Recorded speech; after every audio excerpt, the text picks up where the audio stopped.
conseguindo, né, pôr em prática o nosso ato de compaixão aí para com vocês, observando, então, a gente está passando por uma terapia de disciplina coletiva, né?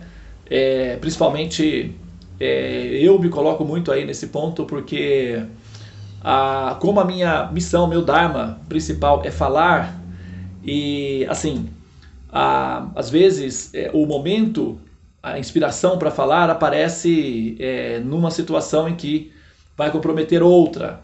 Então, disciplinar e armazenar essa inspiração para falar no momento apropriado, para mim está sendo uma experiência boa, né, de autocontrole, então é muito bom. Mas finalmente, olha só, nós conseguimos manter o ritmo a qual nós havíamos acordado, né, na nossa reunião da Seva, de fazer o programa, padronizar o programa das 6 às 7h15, né, que seria aí os 15 minutos iniciais, contextualização e tal. Então, a leitura, e a partir, né, das 6, então, e a partir das 6h15, né, 6h20 no máximo, nós começaríamos o nosso sadhana e concluiríamos no máximo às 7h20. E nós conseguimos, hoje, agora são 7 horas, pelo menos no meu telefone aqui, são 7 horas e 15 minutos. Então nós concluímos, na verdade, às 7 horas e 10 minutos. Isso significa que nós estamos dentro do padrão que nós estabelecemos. Hoje, por exemplo, tinham 27 pessoas na sala. Isso devido ao fato de que essa segurança, né, de que a pessoa vai poder entrar e sair e conseguir fazer o que ela precisa, de repente pegar o ônibus, fazer alguma coisa, é uma facilidade que nós estamos produzindo aí, nos preocupando em cristalizar dentro da nossa comunidade, né, da Seva, da nossa sala dos mantras, para que a gente possa, eventualmente, depois que nós tivermos já amadurecidos nesse sadhana, nessa disciplina, nesse compasso, né, nessa rítmica, nós podemos, eventualmente, né, uma vez por semana, talvez, ou 2 vezes a princípio uma vez por semana, fazer a nossa sala dos mantras no Instagram. Pode ser até que a gente faça de uma forma extra, alguma coisa assim, vamos ver qual será o formato, mas porque aí no Instagram nós vamos poder alcançar um público maior e eventualmente a gente vai conseguir chegar até algumas almas que são um pouco mais resolutas na sua determinação de romper com o ciclo da ilusão, e com isso elas terão mais chances, não é, de completar o curso na série humana e absorver-se plenamente na decisão definitiva de transcender os repetidos nascimentos e mortes, que é, na verdade, a missão do universo, partindo do princípio criativo da mente de Deus. E aí, pronto, né, o sentido da vida humana fica, então, definitivamente completado, e o curso se dá assim dessa maneira. Mas a nossa missão é facilitar para que as outras almas consigam ter a oportunidade que nós temos. Nós temos, né, a oportunidade na mão. Certa vez, uma crítica que Jesus, né, costumava fazer às pessoas, eventualmente ele ficava bem furioso, não exatamente furioso, mas às vezes ele ficava furioso.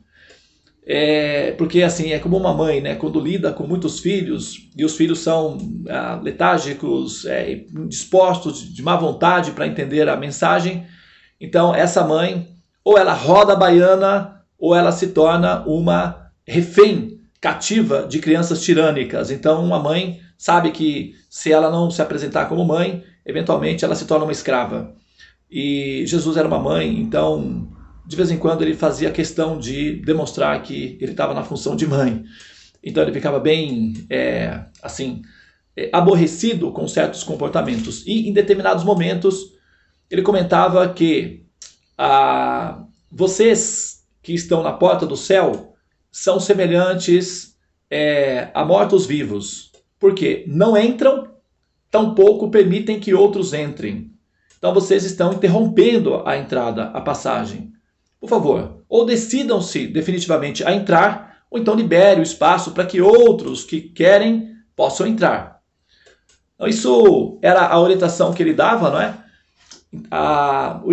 Essa orientação ela tem a ver com o fato de que aqueles que são conscientes do Supremo, aqueles que estão mais avançados, aqueles que já se purificaram, aqueles que estão concluindo, né, a tese final da vida, da evolução, que já entenderam que o propósito da vida humana não é ficar resolvendo apenas os problemas básicos, imediatos da vida, mas sim equacionar definitivamente o sentido, o propósito da vida humana, que é alcançar o Supremo, libertar-se por completo na transcendência. Aqueles que já conseguem entender essa realidade, já visualizam essa realidade definitiva, que é a proposta da criação do universo. Então esses são responsáveis pelos demais.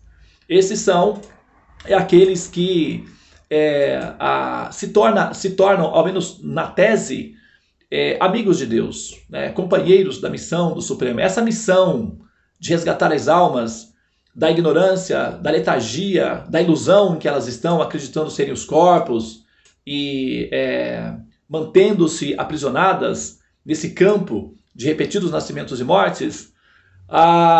Essa situação ela é transitória.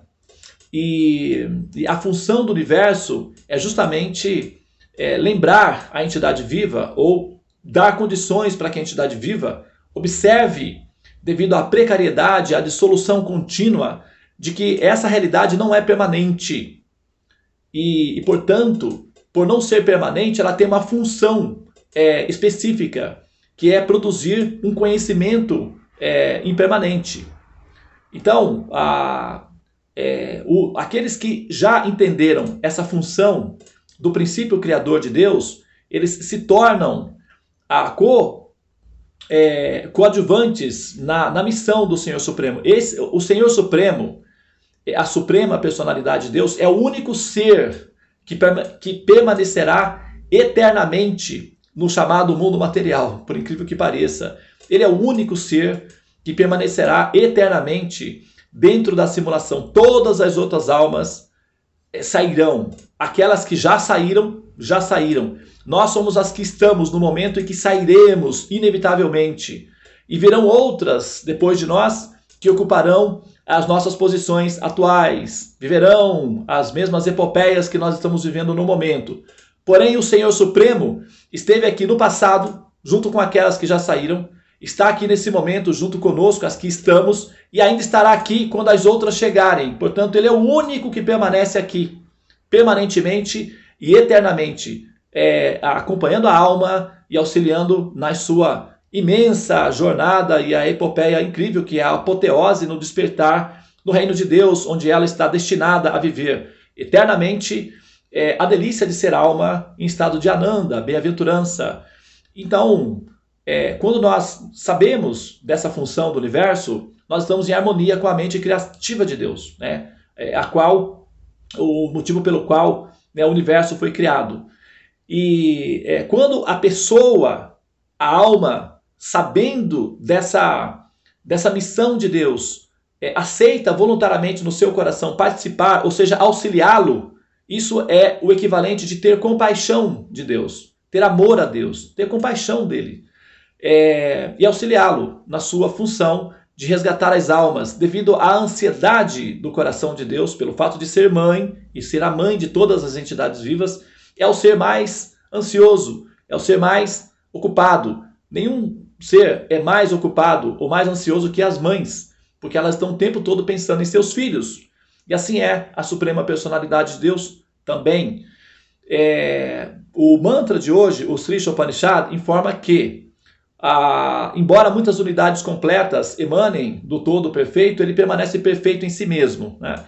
E como a gente está retomando o Teorema dos Sonhos, eu acabei, né, assistindo alguns documentários de pessoas ateístas, né, ou ateus, falando sobre esse motivo, né, o que seria o motivo pelo qual Deus teria uma justificativa para criar o universo. E as justificativas que ele dão para negar essa justificativa, uma delas é que algumas escrituras no planeta, né, nesse planeta específico, afirmam que Deus estava assim relativamente entediado, não exatamente entediado, mas ele estava procurando alguma coisa para fazer e descobriu que poderia criar almas e criar mundos. Então ele criou mundos e depois colocou as almas ali para fazer um laboratório, uma experiência de evolução, alguma coisa assim.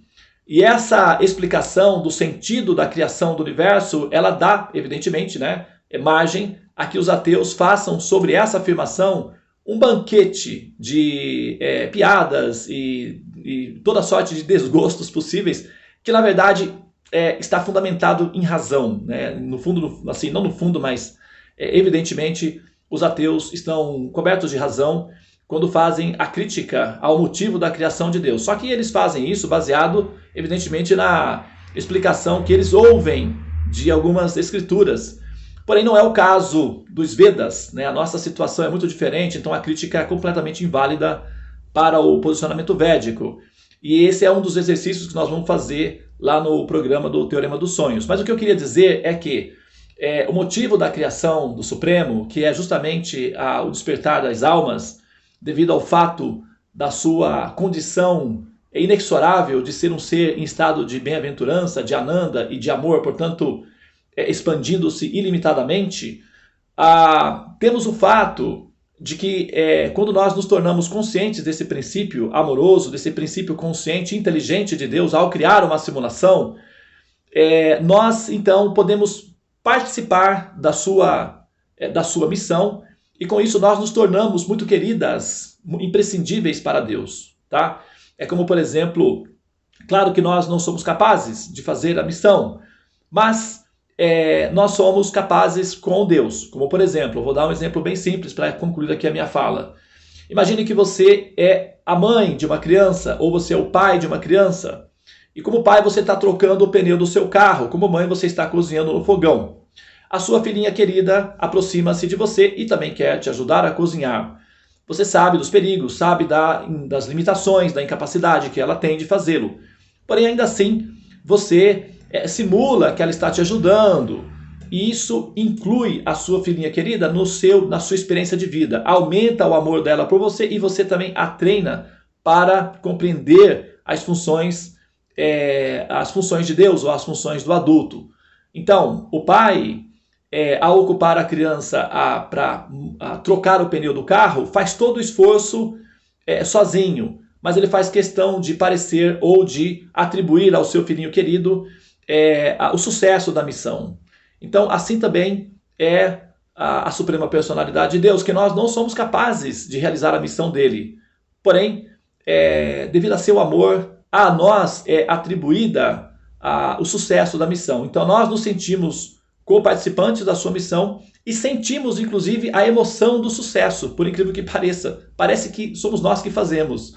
E essa sensação de realização, que nós fazemos alguma coisa importante para Deus, é um dos atributos consequentes do amor de Krishna.